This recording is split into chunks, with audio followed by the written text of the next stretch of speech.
ایک عورت بھی اللہ کی بہت خوبصورت اور حسین تخلیق ہے، موتیوں سے بھی بڑھ کے قیمتی ہے، اور اللہ نے اس کو جو حسن دیا ہے وہ سب کے لیے نہیں ہے۔ ہمارا حسن سب کے لیے نہیں ہے، ہر ایک کے لیے نہیں ہے۔ اللہ نے ہمیں جس کے لیے پیدا کیا ہے، جس کے لیے بنایا ہے، یہ اسی کا حق ہے۔ اب دیکھیے کہ بچپن سے ہی ایک چھوٹی سی بچی کو بھی جو شوق ہوتا ہے وہ کس چیز کا ہوتا ہے؟ سجنے، بننے، سنورنے کا۔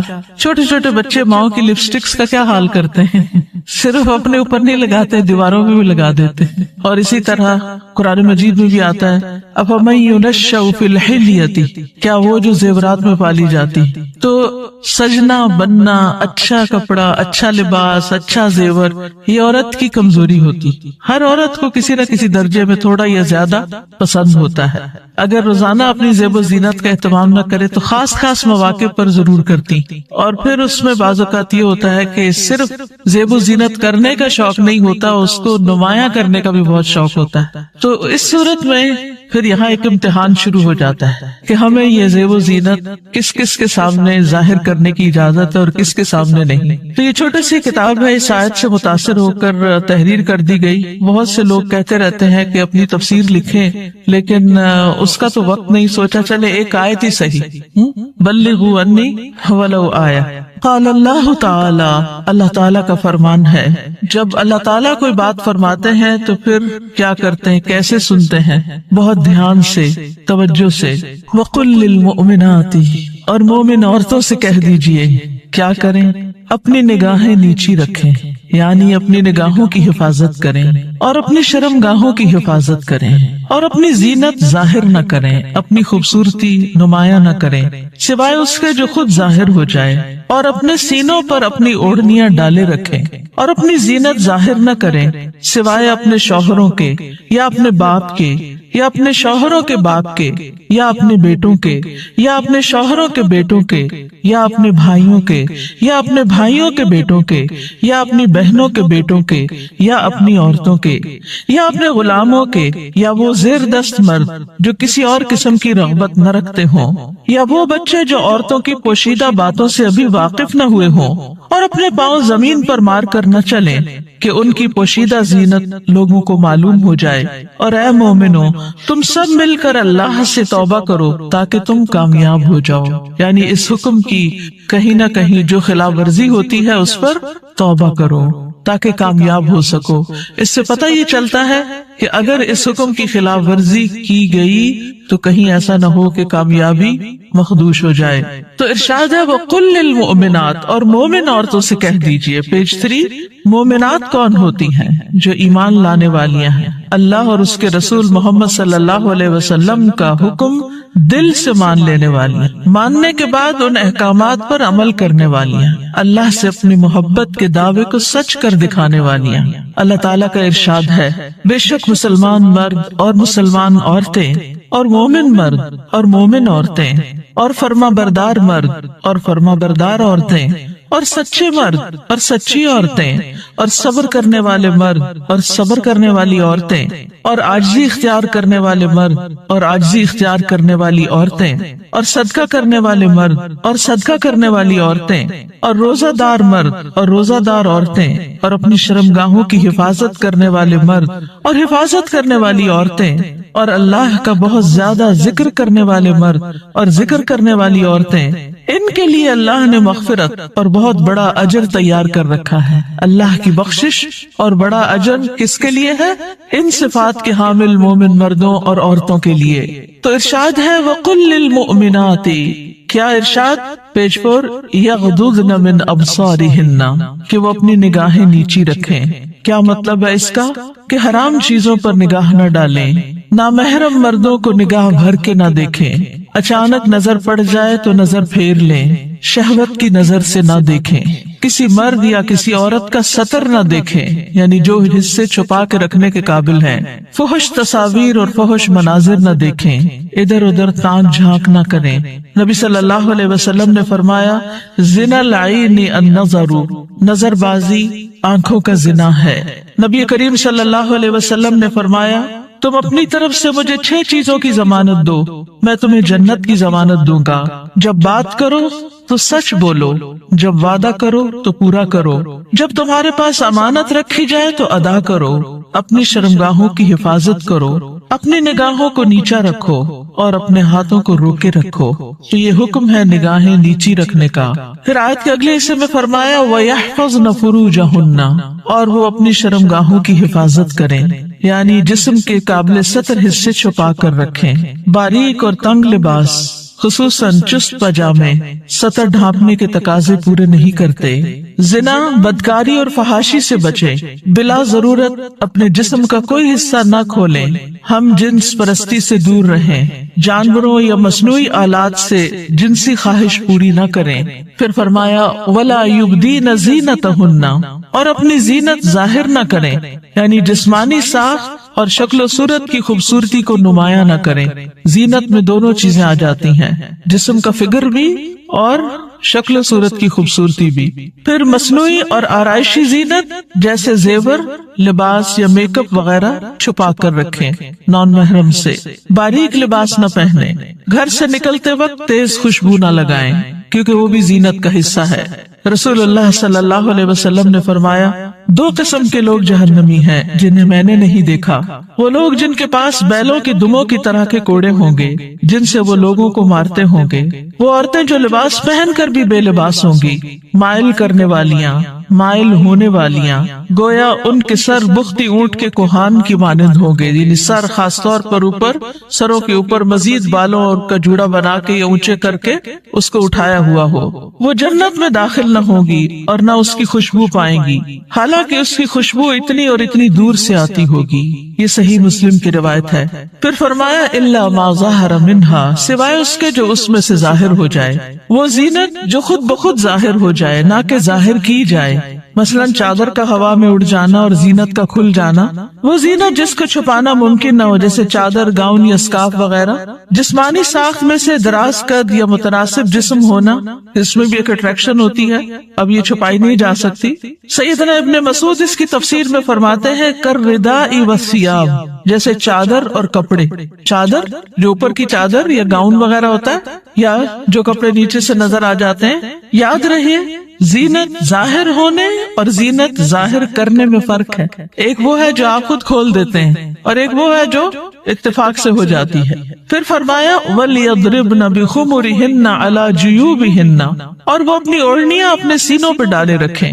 خمار یعنی سر کے کپڑے یا دوپٹے سے خواتین سر، بال، کان، گردن اور سینہ ڈھانپ کر رکھیں، کیونکہ کچھ خواتین جب اسکارف پہنتی ہیں تو اس کو اتنا زیادہ اس ٹرولر کی طرح لپیٹنا شروع کر دیتی ہیں کہ وہ بعض اوقات تو گلے کا کچھ حصہ بھی نظر آ رہا ہوتا ہے اور سینہ تو پورا کھل جاتا ہے۔ بعض ایک پلو اوپر کر کے نقاب بنا لیتی ہیں، ان کا آدھا سینہ نظر آ رہا ہوتا ہے، یعنی آدھا ڈھانکا ہوا ہوتا ہے، آدھا نمایاں ہوتا ہے، وہ اور زیادہ اٹریکٹیو ہو جاتا ہے، زیادہ توجہ کھینچنے لگتا ہے۔ تو اس لیے اللہ کا حکم ہے کہ عورت اپنے سینے کے حسن کو چھپا کر رکھے مردوں سے، کیونکہ یہ مرد کے لیے ایک فتنہ بن جاتا ہے۔ باریک دوپٹہ جس میں سے بال اور گردن جھلک رہے ہو وہ نہ اوڑھیں۔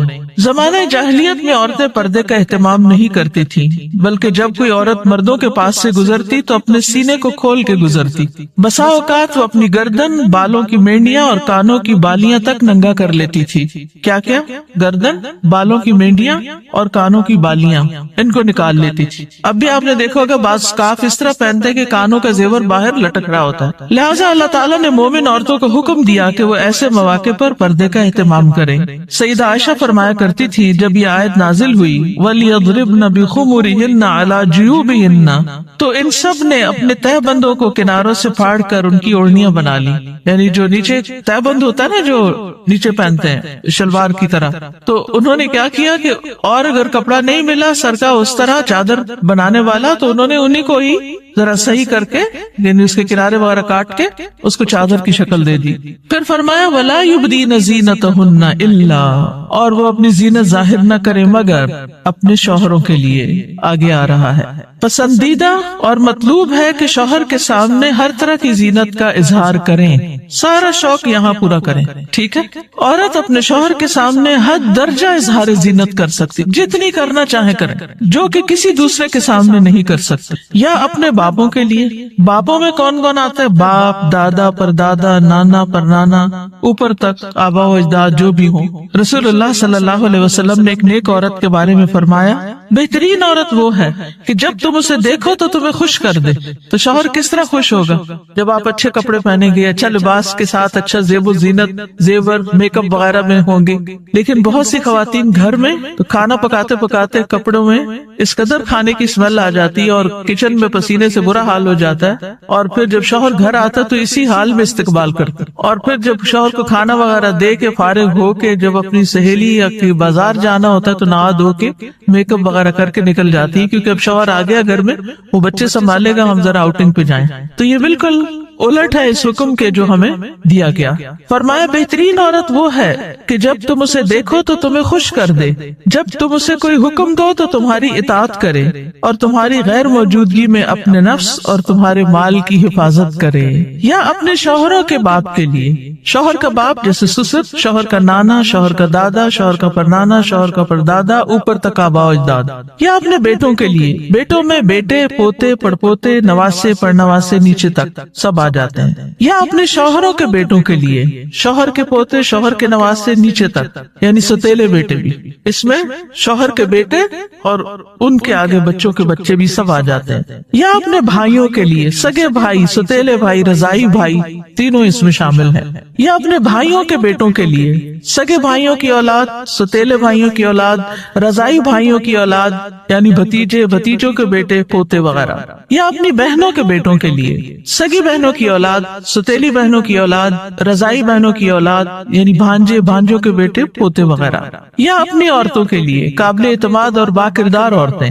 نبی کریم صلی اللہ علیہ وسلم نے فرمایا، لا تباشر المرأة المرأة، پہلی طاقت پیش ہے، ٹھیک کر لیجئے، لا تباشر المرأة المرأة فتنعتها لزوجها كأنه ينظر إليها، کوئی عورت کسی عورت کے جسم کے ساتھ جسم نہ لگائے۔ بعض اوقات لوگ حق کر رہی ہوتی ہیں لڑکیاں ایک دوسرے کو تو اتنا زیادہ چپک جاتی ہیں ایک دوسرے سے، یہ بھی درست نہیں۔ اور پھر اس طرح بھی کہ وہ اپنے شوہر سے اس کا حلیہ بیان کرے، یعنی جس طرح وہ فیل کرے اس عورت کو، پھر گھر جا کے اپنے میاں کو اس کی ساری تعریف کر کے بتائے کہ گویا وہ اسے دیکھ رہا ہے۔ یا تمہارے دائیں ہاتھ جن کے مالک ہوئے، لوڈیاں اور غلام مراد ہیں یہاں، لیکن جو گھریلو ملازمین ہیں یہ لوڈی غلام میں شامل نہیں ہوتے، ان سے احتیاط برتنی چاہیے۔ گھریلو مرد ملازمین کے ساتھ گفتگو میں محتاط رویہ اختیار کرے، جیسے ڈرائیور ہو، چوکیدار ہو، ان کے ساتھ بہت ہنس ہنس کے بات کرنے کی ضرورت نہیں۔ مذکورہ بالا تمام رشتوں کے سامنے زینت کا اظہار کرتے ہوئے ان کے مقام اور احترام کو پیش رکھیں۔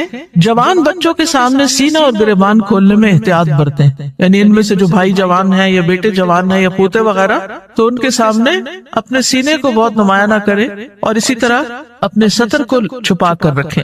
سیدنا انس بیان کرتے ہیں کہ نبی کریم صلی اللہ علیہ وسلم فاطمہ رضی اللہ تعالی عنہا کے لیے غلام لائے جو آپ نے ان کو ہبہ کر دیا۔ انس رضی اللہ عنہ نے کہا کہ فاطمہ پر اس وقت ایسا کپڑا تھا جب وہ اسے اپنے سر پر اوڑھتی تو ان کے پاؤں تک نہ پہنچتا، جب وہ اسے اپنے پاؤں چھپاتی تو سر پر نہ رہتا۔ یاد رکھیے وہ پاؤں بھی چھپا رہی تھی۔ جبکہ نبی کریم صلی اللہ علیہ وسلم نے ان کی یہ الجھن دیکھی تو فرمایا، بے شک تمہارے لیے کوئی حرج نہیں، تمہارے سامنے صرف تمہارے والد اور تمہارا غلام ہے۔ اس غلام کا نام عبداللہ بن مسعدہ تھا، یہ فزاری تھے، سخت سیاہ فام۔ سیدہ فاطمہ نے انہیں پرورش کر کے آزاد کر دیا تھا رضی اللہ تعالی عنہا۔ اب التابعین غیر اولی الاربۃ من الرجال، یا پیروی کرنے والے غیر حاجت مند مرد، یعنی یہ کون سے مرد ہیں جن سے پردے میں نرمی اختیار کی جا سکتی ہے؟ نکاح کی حاجت نہ رکھنے والا۔ بعض ہوتے ہیں بچپن سے خاندانوں کے ساتھ لگ جاتے ہیں اور وہ پوری زندگی ایک بچوں کی طرح ہی ساتھ ہوتے ہیں، اور پھر بڑھاپے کی عمر میں ان کا کوئی اور ٹھکانہ نہیں ہوتا، تو وہ یعنی کہ گھروں میں اگر ہوتے ہیں ان کو گھر کی جو لڑکیاں ہیں وہ اپنی بیٹیوں کی طرح ہی ہوتی ہیں، اور ویسے بھی انہیں شادی کا کوئی شوق نہیں ہوتا۔ عورتوں سے رغبت نہ رکھنے والا، بدھو قسم کا، بے وقوف بدھو جس میں شہوت نہ ہو، بالکل بوڑھا۔ بعض اوقات ایسے بچے ہوتے ہیں نا، اسپیشل بچے کہ جن کو کوئی مینٹلی ان کو کوئی سمجھ نہیں ہوتی، جنسی خواہشات سے آری، مخنث اور ہجڑے جن میں کوئی شہوت نہ ہو، یہ یاد رکھیے، کیونکہ بعض ہجڑے جو ہیں ان کے اندر سب کچھ ڈیولپڈ ہوتا ہے. لیکن ان افراد کے سامنے زینت کا اظہار کرتے ہوئے بھی احتیاط کا دامن نہ چھوڑیں، پھر بھی محتاط رہیں. غیر اولی الاربا سے مراد وہ بے خبر ہے جس میں شہوت نہ ہو، یہ سیدنا ابن عباس کا قول ہے. اب الطفل الذین لم یظہروا علی عورات النساء، یا وہ بچے جو عورتوں کی چھپی ہوئی باتوں سے ابھی واقف نہیں ہوئے. نابالغ بچے جن کا جنسی شعور بیدار نہ ہوا ہو، جو کم عمری کی وجہ سے عورتوں کے حالات اور مخصوص اوصاف سے واقف نہ ہو، جن کو کوئی سمجھ نہ ہو پیریڈز کیا ہوتے ہیں، اور یعنی ابھی ان کی عورتوں سے متعلق جو خاص باتیں ان کو سمجھ نہ ہو. ابن کثیر کہتے ہیں جب بچہ بالغ ہو یا بلوغت کے قریب ہو اور ان چیزوں کو جانتا پہچانتا ہو، بدصورت اور خوبصورت عورت میں تمیز کر سکتا ہو.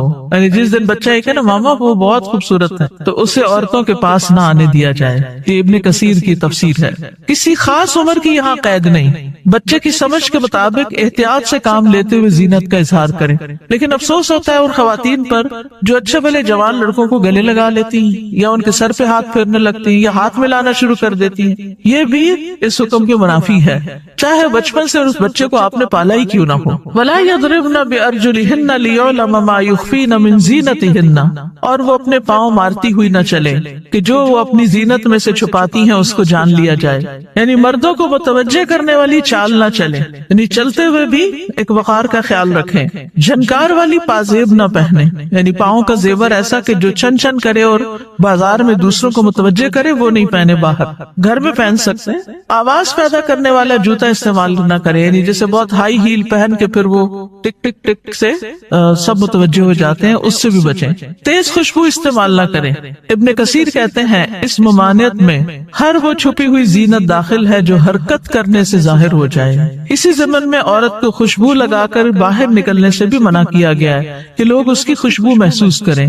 زمانہ جاہلیت میں رواج تھا کہ عورت جب راستے میں چلتی اور اس نے پاؤں میں پازیب پہنی ہوتی جس کی آواز سنائی نہ دیتی، تو اپنے پاؤں زمین پر اس طرح مارتی جس سے مردوں کو پازیب کی جھنکار سنائی دیتی. تو اللہ تعالیٰ نے مومن عورتوں کو ایسا کرنے سے منع کر دیا. نبی کریم صلی اللہ علیہ وسلم نے فرمایا ہر آنکھ زنا کرتی ہے، اور عورت جب خوشبو لگا کر کسی مجلس سے گزرتی ہے تو وہ ایسی اور ایسی ہے، یعنی زانیہ ہے.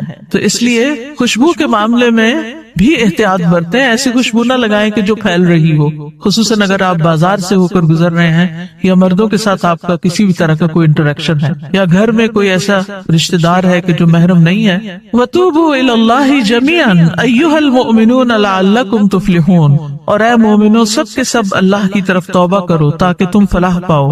اس میں پچھلے گناہوں پر ندامت کا اظہار کریں، یعنی اللہ تعالیٰ کے سامنے آئندہ گناہ نہ کرنے کا عہد کریں، اپنی اصلاح کی ہر ممکنہ کوشش کریں، ان لغزشوں اور غلطیوں سے توبہ کریں جو پردے کے معاملے میں اب تک ہوتی رہی. آئندہ زندگی کے لیے اپنے طرز عمل کی اصلاح ان ہدایات کے مطابق کر لیں جو اللہ اور اس کے رسول صلی اللہ علیہ وسلم نے دی ہیں.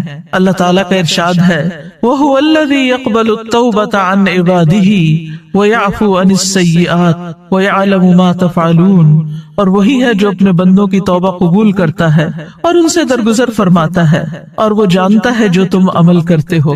دیگر محارم حقیقی چچا اور ماموں بھی محرم ہیں، کیونکہ بھتیجی اور بھانجی سے نکاح نہیں کیا جا سکتا.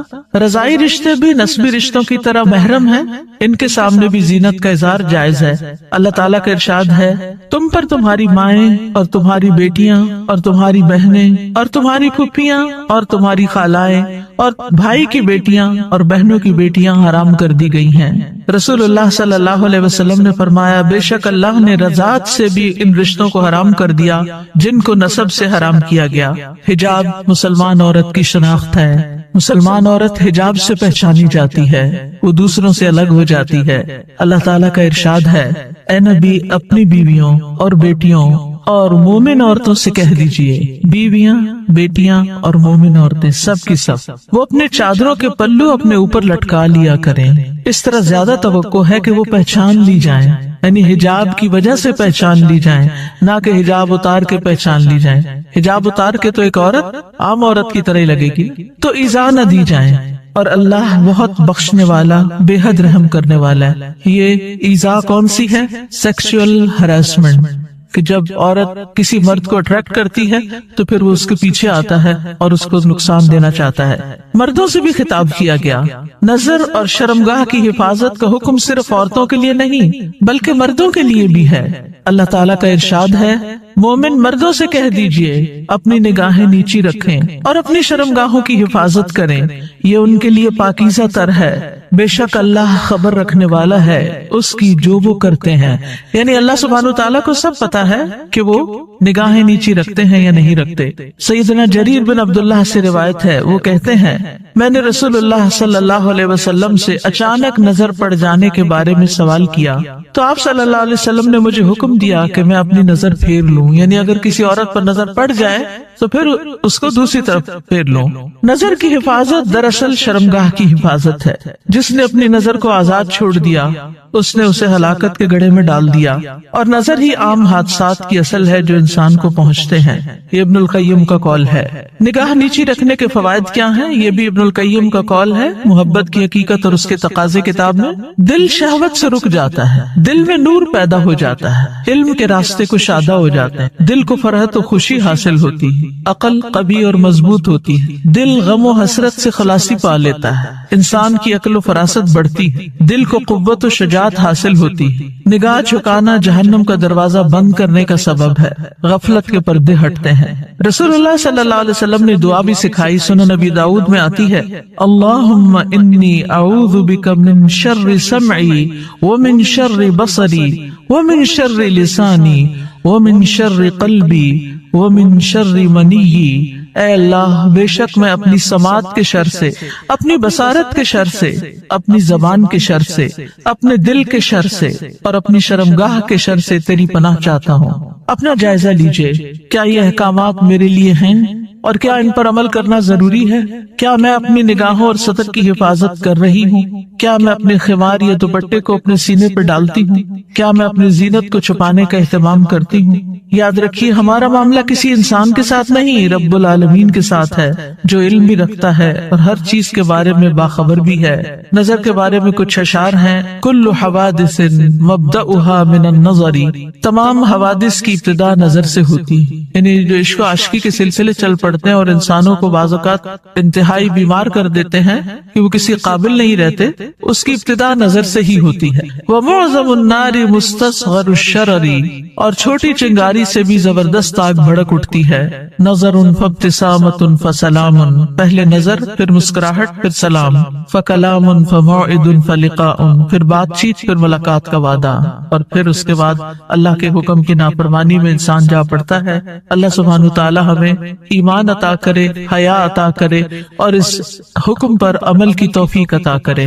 آخری صفحے پر ہے، رسول اللہ صلی اللہ علیہ وسلم نے فرمایا، حیا ایمان میں سے ہے اور ایمان جنت میں لے جاتا ہے، جبکہ بے حیائی کوڑا کرکٹ ہے اور کوڑا کرکٹ آگ میں جاتا ہے۔ یہ کتاب آپ کے لیے تحفہ ہے۔ کیوں تحفہ ہے؟ تاکہ ہم اس پر عمل کریں اور کیا کریں؟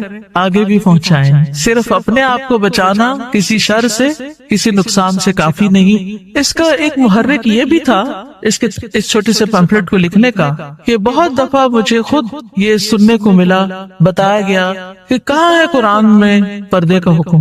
آپ اپنے کالج میں، یونیورسٹی میں کولیگز سے بات کریں تو کہیں گے کہاں لکھا ہے قرآن میں؟ تو کوئی نہیں پردے کا حکم، یہ تو تم لوگوں نے خود ہی گراؤنڈ سٹاف چڑھا لی۔ تو اگر یہ چھوٹی سی کتاب آپ کے پاس ہوگی تو فوراً دلیل نکالنا آپ کے لیے آسان ہو۔ ٹھیک ہے، آپ میں سے کوئی کچھ کہنا چاہتا ہے؟ آپ کی وجہ سے اگر ایک خاتون بھی اپنے اس حکم پر عمل کر لیتی ہیں تو آپ کے لیے صدقہ جاریہ ہوگا۔ کم از کم 2 لوگوں کے ساتھ مل کے یہ کتاب ضرور پڑھ لیجیے۔ استاذہ، ایک بات دل میں آئی تھی، ایک پیج نمبر اس پہ ہے نا کہ نگاہ نیچی رکھنے کے فوائد، تو جیسے اس میں سارے فوائد لکھے ہوئے ہیں کہ دل میں نور ہوتا ہے اور علم کے راستے کشادہ ہو جاتے ہیں، غم سے چھٹکارا مل جاتا ہے، عقل قوی ہوتی ہے، غفلت کے پردے ہٹتے ہیں، جہنم سے انسان بچ جاتا ہے۔ تو دیکھیں، ایک راستہ کھول کے نا نظر